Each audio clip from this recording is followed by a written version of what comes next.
Cumprimento a todos com a paz do nosso Senhor Jesus Cristo, amém? Mais forte, amém? Glória a Deus, aleluia.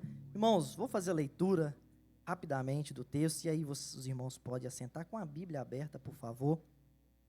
Malaquias capítulo 3, versículo 12. Obrigado, irmão. Deus abençoe. Malaquias capítulo 3, é um tema, quando fala Malaquias, logo lembramos de dízimos e ofertas, mas fala sobre muitas bênçãos que Deus tinha para aquele povo e Deus tem para mim e para você. Todos encontraram? Diz assim a palavra do Senhor Jesus Cristo, Malaquias capítulo 3, versículo 12, diz assim: E todas as nações vos chamarão bem-aventurados, porque vós sereis uma terra deleitosa, diz o Senhor dos exércitos. Amém? Podeis assentar.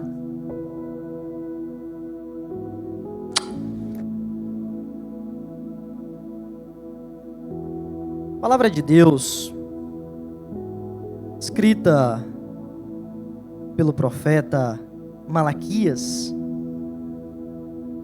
e hoje nós temos com o tema Vivendo o Sobrenatural de Deus nas Finanças. Mas eu acredito que aqui, nós como seres diferentes, cada um dotados de sentimentos, necessidades diferentes, talvez você entrou aqui falando: pastor, talvez financeiramente eu estou muito bem, mas eu preciso viver o sobrenatural de Deus no meu casamento, no meu relacionamento com os meus filhos. Talvez você precisa viver o sobrenatural, você e Deus. E o que o pastor Rubens frisou aqui sobre nós sermos homens e dizer que nós não choramos.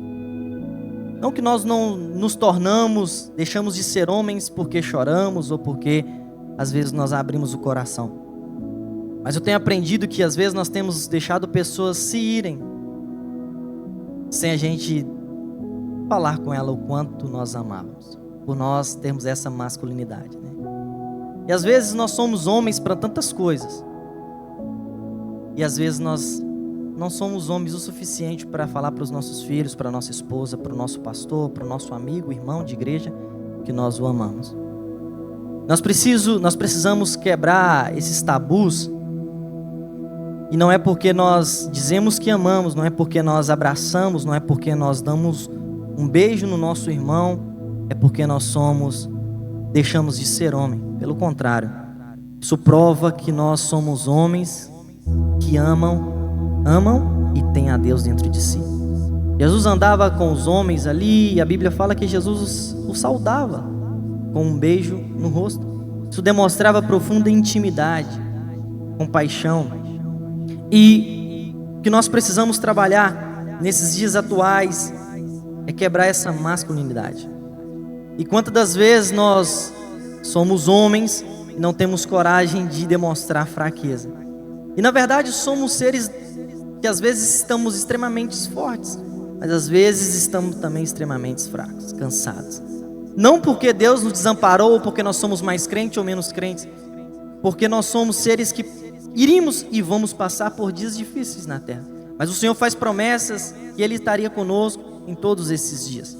Ou seja, o que nós precisamos é criar coragem para muitas coisas e deixar de ter coragem para outras coisas que nós não devemos fazer. A palavra de Deus, quando Deus está falando através do profeta Malaquias ao povo de Deus, isso é 100 anos depois ao exílio babilônico. O povo esteve ali cativo por muito tempo. Quando o povo volta, muitos daqueles que foram cativos não voltaram. Mas Deus, tendo uma aliança com o povo de Israel, Deus traz o povo. Então a cidade está destruída, ou seja, é um recomeço. E para muitos nessa noite Deus está dando um recomeço. Todos os dias, quando abrimos os nossos olhos, nós estamos recebendo de Deus um novo começo. Às vezes você pode olhar e dizer: pastor, mas o senhor apresenta ser tão jovem para estar aqui me admoestando, ou talvez me afrontando. Pelo contrário, a palavra, antes de nós ministrarmos aos irmãos, ela faz uso na gente, nós pregadores, quando estamos no nosso quarto orando e consagrando e pedindo a Deus misericórdia para poder falar da palavra do Senhor. Então Então a palavra do Senhor, ela nos exorta antes mesmo que nós venhamos falar com os irmãos. Ou seja, eu sou privilegiado de ser exortado primeiro que os irmãos. Mas a palavra de Deus, quando Deus está falando aqui com o povo de Israel, a Bíblia vai falar que este povo, ao regressar, a reconstrução da cidade, a reconstrução do templo, a reconstrução dos muros, a reconstrução da ética e da moral do povo, quando Esdras acha o livro da lei. Mas agora Deus está chamando a atenção do povo, porque o povo já não é mais o mesmo. Passou-se 100 anos e as práticas mudaram, a forma das ofertas mudaram. Ou seja, o cordeiro que se oferece agora, muitas das vezes ele é imaculado, ou seja, me perdoa, muitas das vezes ele é manchado, ou seja, muitas das vezes ele é defeituoso. Pastor, mas o que o Senhor está querendo dizer? Quando Moisés vai dar as leis dos sacrifícios, a Bíblia vai falar e Deus vai relatar através de Moisés como ele queria a oferta. E o que nós precisamos entender, que tudo que vamos fazer, nós precisamos saber se o Senhor quer. Há uma brincadeira nos dias atuais, quando convidamos um amigo, ele diz assim: vou ver se a minha esposa quer. E nós, quando fazemos essa brincadeira, devemos levar a sério o fato de que vamos perguntar a Deus se Ele quer que eu vá, se Deus quer que eu participe. Então o que Deus está nos ensinando aqui, muitas vezes não é o que entregamos, mas como entregamos. Isso é muito importante. Quando Deus começa a falar para o povo naquela época, um dos primeiros temas, e eu vou abordar dentro do tempo todos os temas que talvez me foram sugeridos. E o primeiro dele vai falar sobre fidelidade. Pastor, então o Senhor veio aqui para me julgar? Não, eu vim aqui te mostrar que há misericórdia de Deus aqui nessa noite. Ou seja, quando Deus começa a exortar o povo, o que Deus está dizendo para o povo é o seguinte: irmãos, vocês estão me oferecendo um cordeiro que é impuro, um cordeiro que não é o seu melhor cordeiro. Olha, vocês estão trazendo pães para serem oferecidos no altar, mas os pães que vocês estão trazendo são pães profanos. Muitas das vezes aqui no início Deus vai falar com eles: olha, vocês têm desprezado a mulher da tua mocidade. O que Deus está cobrando aqui é fidelidade no casamento, fidelidade nas ofertas e como ofertar. Deus está cobrando fidelidade também dos sacerdotes. Por quê? Uma das coisas que eu quero ensinar, e eu creio que se os irmãos sabem, talvez reafirmar nessa noite, é que ninguém pode ser abençoado por Deus se não estiver dentro dos padrões bíblicos de Deus. Pastor, mas eu conheço um irmão que é super abençoado nas finanças, mas será que essas bênçãos derramadas é de Deus?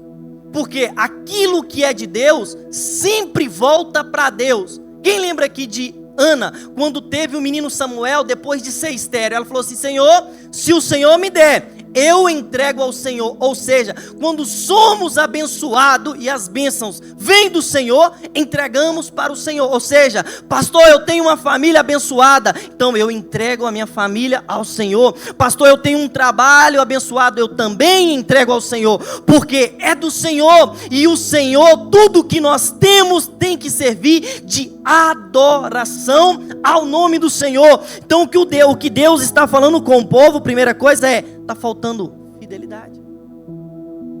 E quando nós vamos falar de fidelidade, não é uma tabela de ser assim: pastor, todos os domingos eu entrego o meu dízimo. Mas qual é o dízimo que nós estamos entregando? Aí Deus vai falar com ele o seguinte: muitos estão trazendo coisas roubadas. Irmãos, isso é muito sério no que nós estamos vivendo. O que Deus está falando, vocês estão dando coisas que não é sua. Porque quando nós tiramos de nós para dar, seja uma oferta, seja o que for, dói. Digamos no sentido assim: pastor, eu vou pegar isso que eu suei e vou gastar nessa noite. Quando você tira R$100 do seu bolso, exemplo, vai em um restaurante e gasta ali, digamos, irmãos, $500. Você fala: gastei, benção, foi do meu suor. Talvez você não vai ter dó, mas quando é de alguém, as pessoas esbanjam. Quantos aqui não foram em um restaurante que alguém pagou, nunca comeu camarão, nunca comeu lagosta, nem gosta, mas porque o irmão pagou, eu vou pedir tudo aqui hoje, essa noite. O que Deus está falando para eles: olha, vocês estão dando, mas o que não é seu. O que nós precisamos ter cuidado com as nossas finanças. Às vezes somos até bons ofertantes, bons dizimistas, bons servos, mas conforme como ganhamos esse dinheiro, não é justo. E muitas das vezes trazemos ao altar do Senhor e falamos ainda, indagamos ao Senhor: Senhor, o que há de errado? Por que eu não sou abençoado? É porque a forma que conquistamos não é digna. Irmãos, melhor é você voltar para sua casa com um pouco do seu sustento, mas você voltar e ver os seus filhos com a cara limpa, digno, e dizer: isso aqui eu conquistei com o suor do meu rosto. Quantas pessoas, quando chega nesse país, se perde por causa do dinheiro? E o dinheiro, Jesus não fala mal do dinheiro, ele fala mal do amor ao dinheiro. Porque Jesus vai falar o seguinte: por causa do amor ao dinheiro, muitos se perderam. Muitos se perderam por amor ao poder. Quantas pessoas que chegam aqui e usam de meios lícitos para se enriquecer. E aí a pessoa, quando traz a oferta, fala assim: mas eu estou vivendo algo diferente. Como eu disse, nem sempre é financeiro, né, pastor Júnior? Às vezes o seu casamento está indo de mal a pior. Às vezes o seu filho está indo de mal a pior. Quando o povo de Israel estava em dificuldade, Deus disse: traz a Acã. Porque Acã estava escondendo algo no meio de Israel que era pecado e não era de Deus. Ou seja, às vezes nós precisamos tirar de dentro da nossa casa aquilo que Deus não agrada. Pastor, mas é doída a palavra. Tá bom, dói, mas é melhor você subir para o céu. É melhor você chegar em casa e ter a paz no seu lar, do que você viver uma vida toda errada aqui neste mundo e chegar lá achando que vai encontrar Deus e não encontrar Deus. Então o primeiro ponto que Deus vai falar com o povo é fidelidade. Fidelidade no quê? No 2:14, conjugal. Quantas pessoas que depois que se enriquecem, desprezam suas esposas? Irmãos, fidelidade, Deus falou, fidelidade à mulher da sua mocidade, Malaquias 2:14.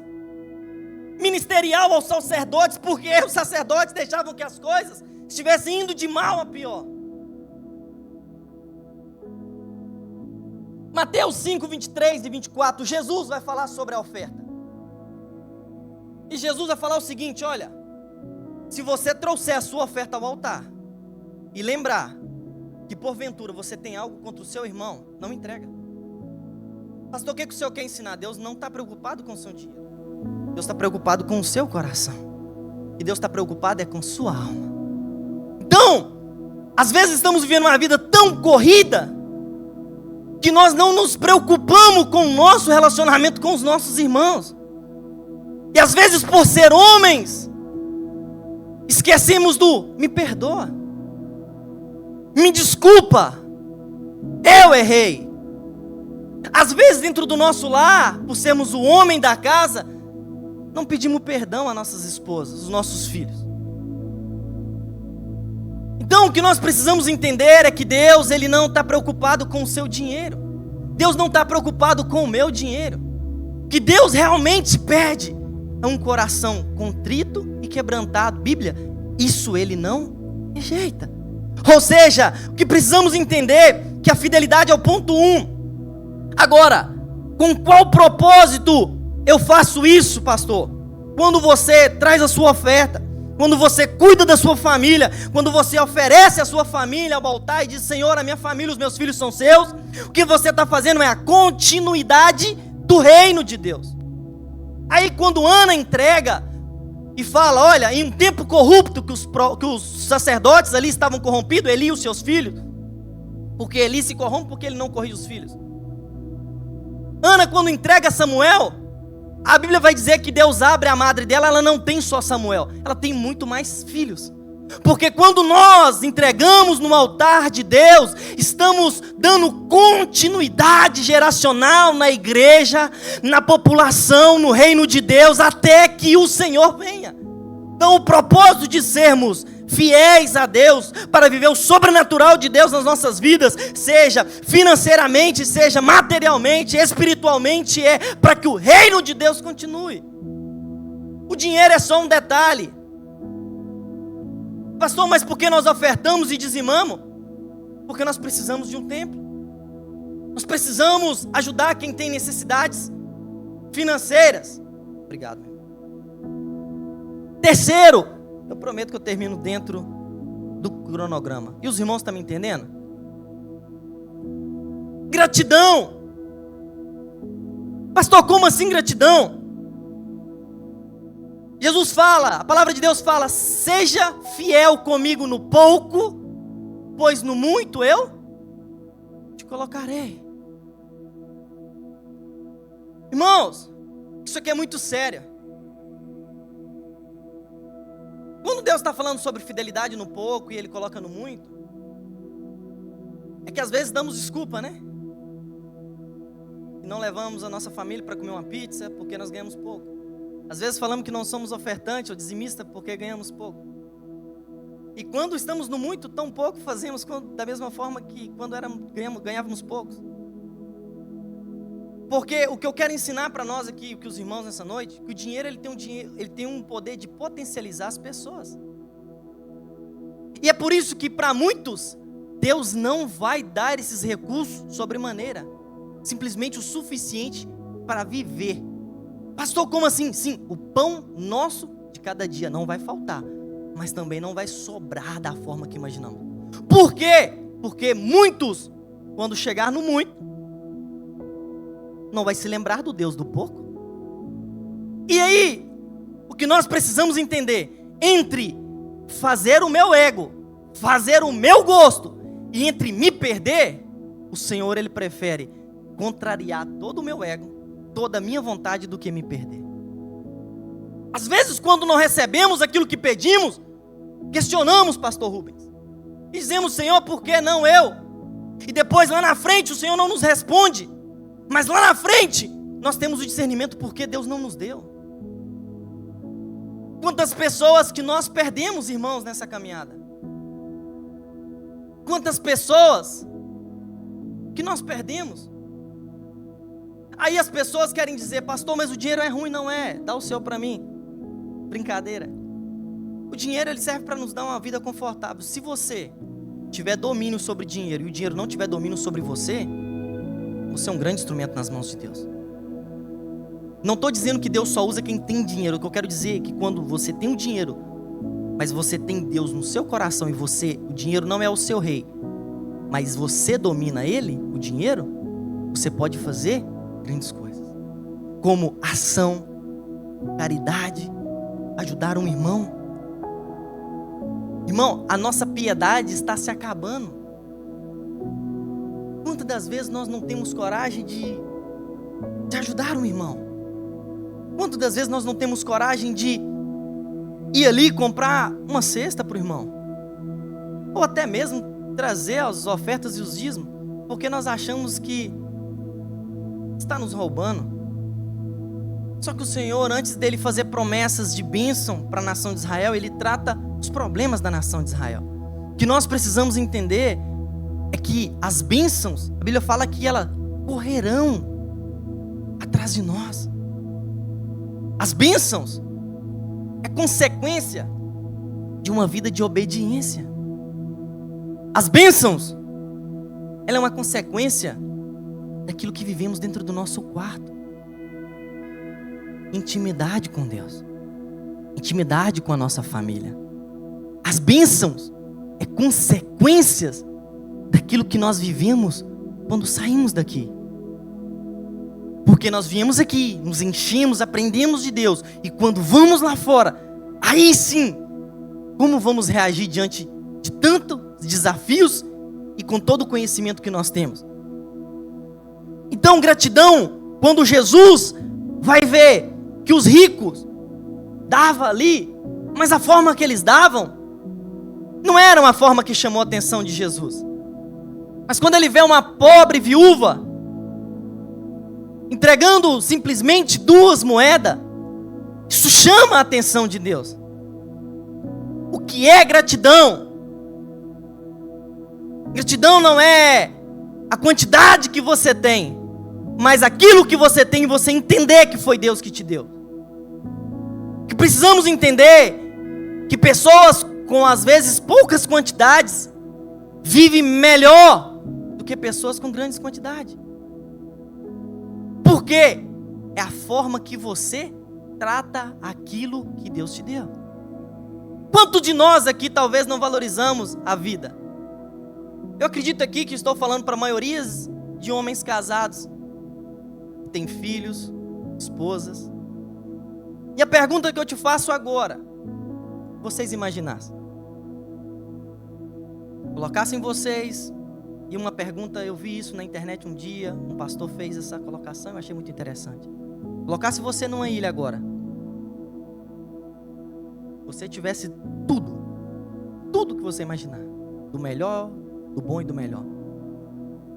O cara falou, mas tem uma condição, não pode ter nenhuma pessoa além de você. O cara falou, mas ninguém. Não, ninguém. E ele falou assim, você aceitaria? Ele falou assim, não. Quero te dizer agora, se você fosse para uma ilha agora, tivesse de tudo, mas você não pudesse levar seus filhos, sua esposa, você aceitaria? E aí nós entendemos o quão importantes são os nossos filhos e a nossa esposa. Talvez nós vamos voltar para casa agora e muitos de nós vamos pegar os nossos filhos acordados. E às vezes os abraços deles, às vezes no nosso dia cansado, às vezes nós abraçamos, retribuímos, mas nós não percebemos a importância daquele abraço. E não estamos percebendo que o tempo está se passando e coisas tão valiosas nós estamos deixando passar. E Jesus está falando com aquele povo, olha, tem muita coisa importante que vocês precisam arrumar. Eu vou abençoar vocês e vocês vão ser conhecidos como uma nação abençoada. Deus não tem problema nenhum em abençoar a sua casa, abençoar a sua família, abençoar a sua vida. Pelo contrário, o Senhor tem prazer em te abençoar. A questão é como nós vamos receber essas bênçãos. Caminhando para o final.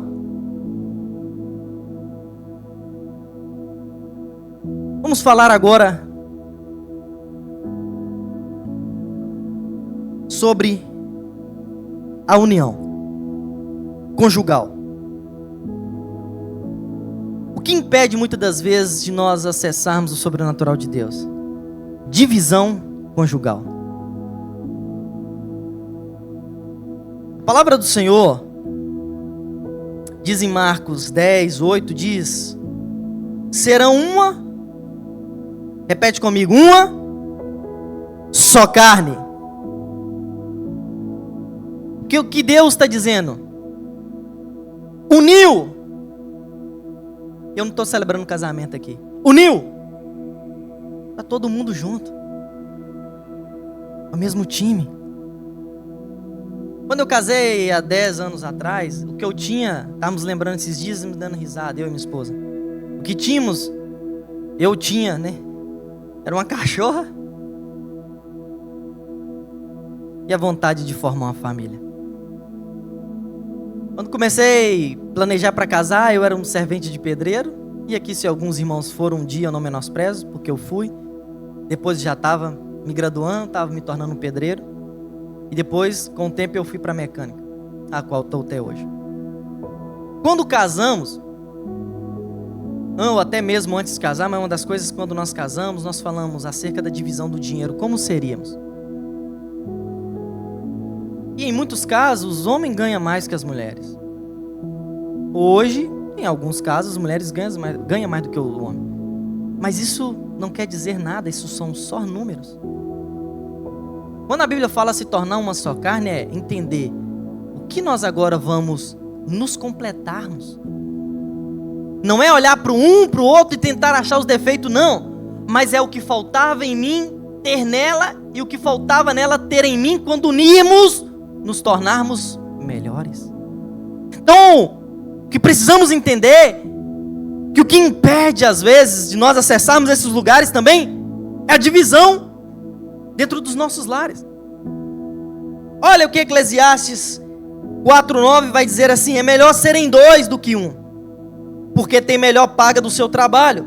Olha mais adiante no 10, porque se um cair, o outro levanta o seu companheiro. Mas ai do que estiver só, pois caindo não haverá outro que levante. Também se dois dormirem junto, eles se aquentarão. Mas um só, como se aquentará? E se alguém prevalecer contra um, dois lhes resistirão. E o cordão de três dobras não se quebra tão fácil. Por que 3 dobras? Nós, nossa esposa e Deus. Todo casamento precisa ter Deus. O dinheiro dentro do nosso lar, ele tem que ser para a bênção, não para divisão, para a união. E quando eu me casei, nós tivemos um propósito e até hoje é assim. O dinheiro é nosso. Se eu abrir meu celular, vocês vão ver que a minha conta é conta conjunta. As duas contas que nós temos, conjunta. Pastor, por que disso? Porque o que eu tenho é dela, o que ela tem, eu. A mesma senha do celular que ela tem é a mesma da minha. Nós fizemos por causa dos nossos filhos. Agora os filhos também já sabem a senha. É a mesma senha. Ela abre o meu celular, eu abro o celular dela. Pastor, o que o senhor está querendo dizer com isso? União. Às vezes você quer ganhar, comprar. Sozinho. E as coisas quando é dois, a palavra de Deus está falando, é muito mais fácil.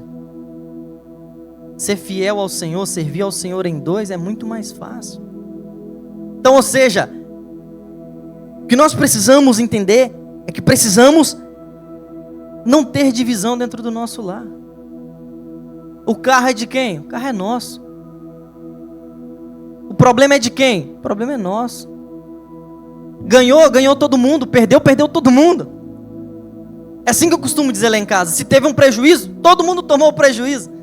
Se tivemos um lucro, todo mundo teve o lucro. Aí o diabo, ele tenta pôr nas nossas mentes as divisões e nós queremos cair nessa jogatina do diabo. E às vezes arrumamos um pé de guerra, arrumamos briga, arrumamos divisão.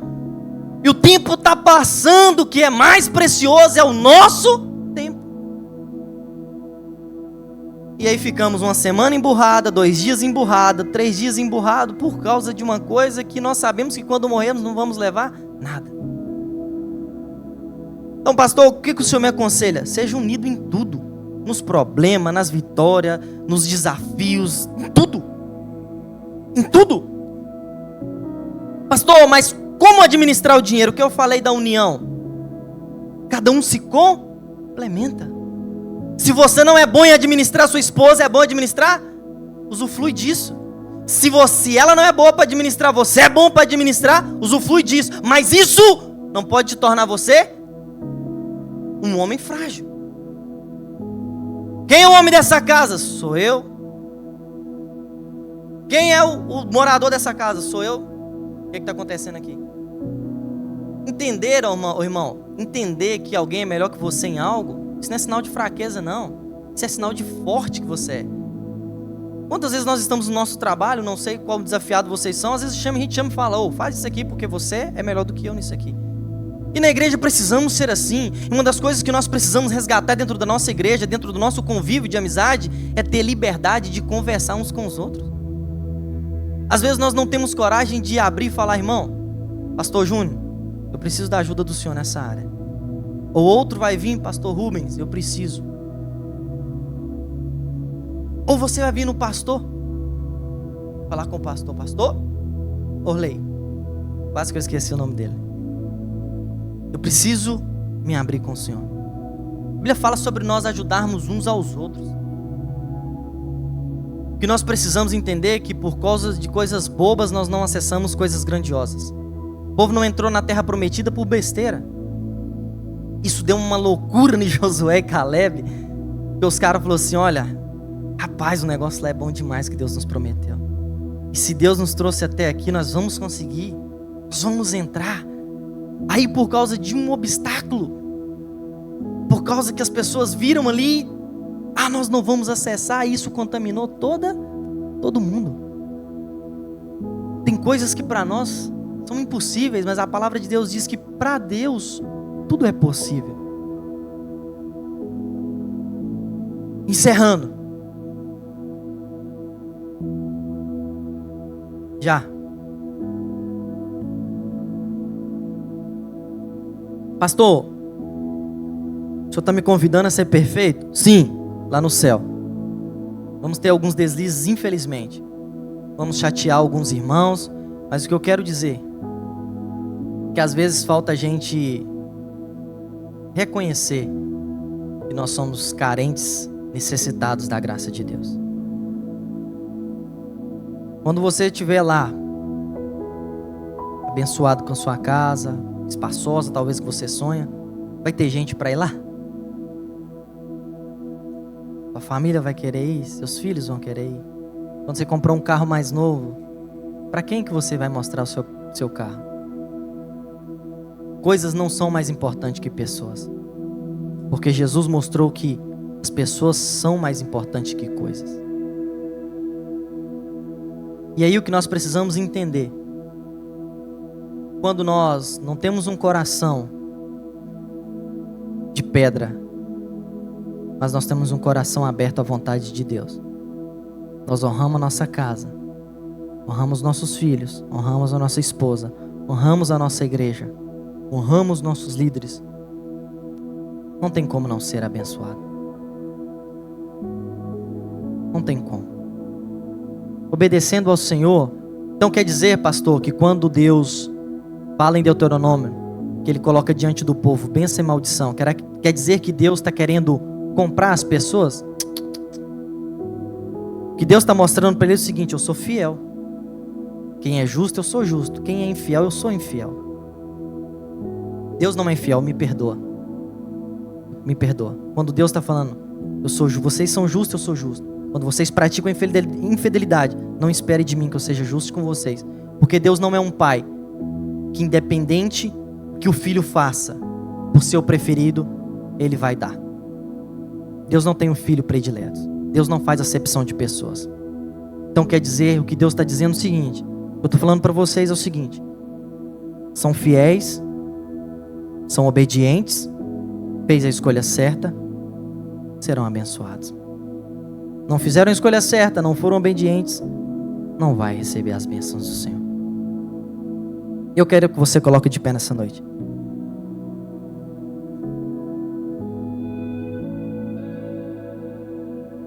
Nós vamos orar.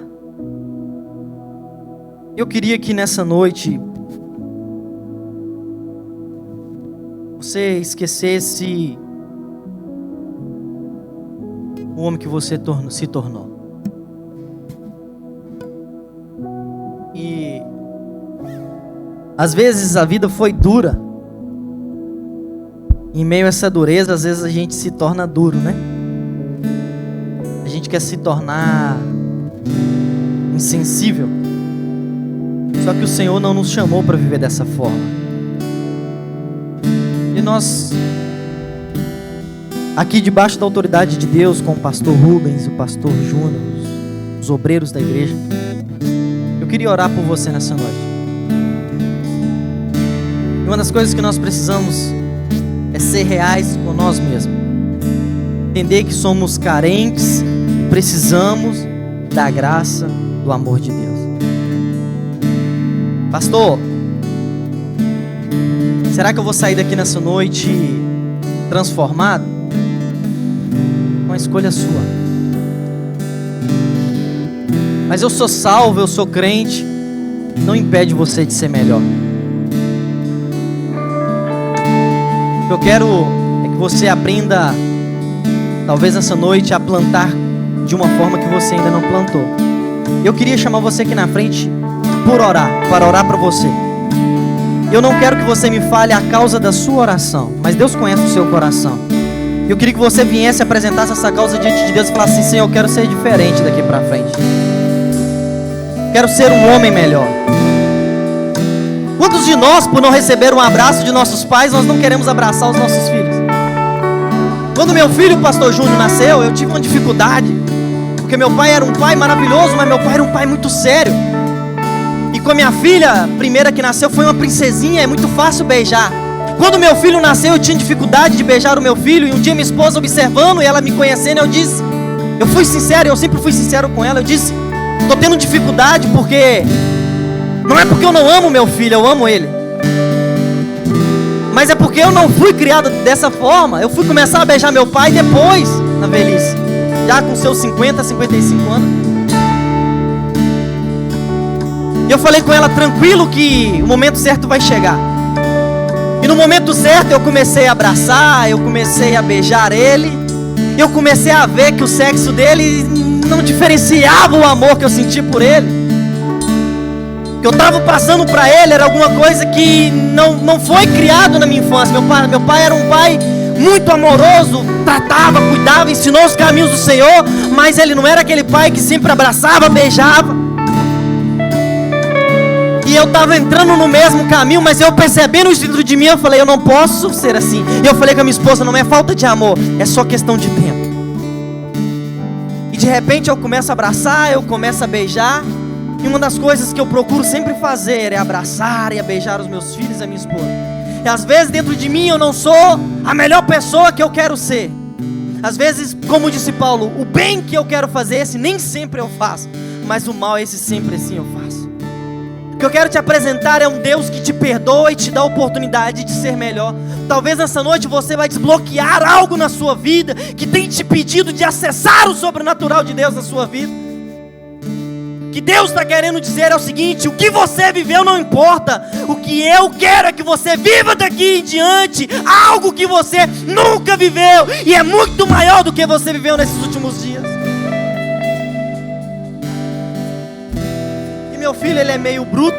O Manu fala assim, ele é brutão. E o Manu brinca com ele, quando encontra com ele, ele é meio brutão.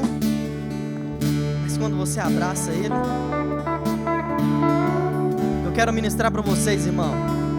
Talvez hoje você não chegou no nível financeiro que você imagina, mas você talvez alcançou o que muitas pessoas nunca alcançarão. É um lar, uma família. Talvez hoje você alcançou coisas que ninguém, infelizmente, não alcançou. Entrar em uma igreja e ser recebido com a palavra de Deus. Muitos, infelizmente, se foram sem ter oportunidade de entrar na casa de Deus.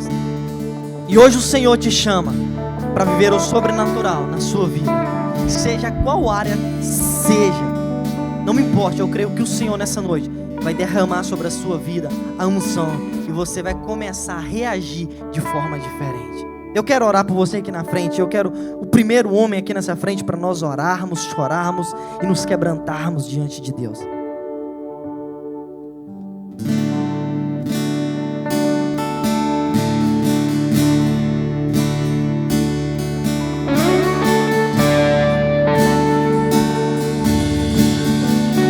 Às vezes nós não choramos,